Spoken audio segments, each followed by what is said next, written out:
3,000 children's books, including many vintage and modern classics from the past 150 years. Come explore with me.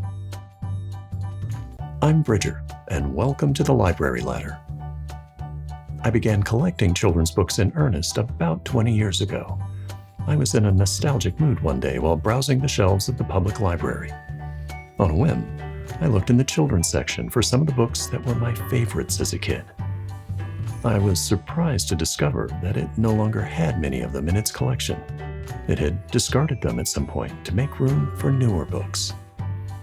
That was my first exposure to the routine practice of libraries that cull their collections to keep them fresh and up to date. Later that day, I checked on Amazon to see if the missing titles were still in print.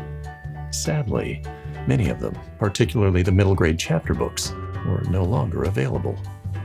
At that point, I resolved to collect and preserve kidlit treasures I felt were at risk of being lost to future generations. My quest ranged from the 19th century morality tales of Horatio Alger to early efforts to popularize traditional folklore and fairy tales. From the illustrated classics to the tremendously influential chapter books of the Stratemeyer Syndicate and its imitators. From the varied British adventures of Kenneth Grahame, E. Nesbit, A. Milne, J. M. Barrie, and C.S. Lewis, and as an aside, that's a lot of initials, to the uniquely North American perspectives of Lucy Maud Montgomery, Louisa May Alcott, Laura Ingalls Wilder, L. Frank Baum, and William Penn du Bois. And that's a lot of middle names. From the forgotten gems of the 1940s, 50s, and 60s to more recent works that deserve to be called classics.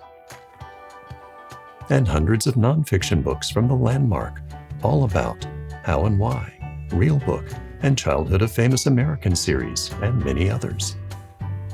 These are just a sample of the many children's books I've gathered together. Let's rediscover them and introduce them to new generations of readers. And just maybe, publishers will consider bringing them back into print. And for those still in print, keeping them that way. I'll be posting new videos on a regular basis featuring different parts of my children's book collection and discussing their merits. Links to videos introducing other genres in my library are provided in the video description text below. I hope you enjoy this content, and if you do, please click the like button below or post something in the comments section. Please also consider subscribing to this channel by clicking on the Library Ladder icon in the bottom right corner. Thanks for watching.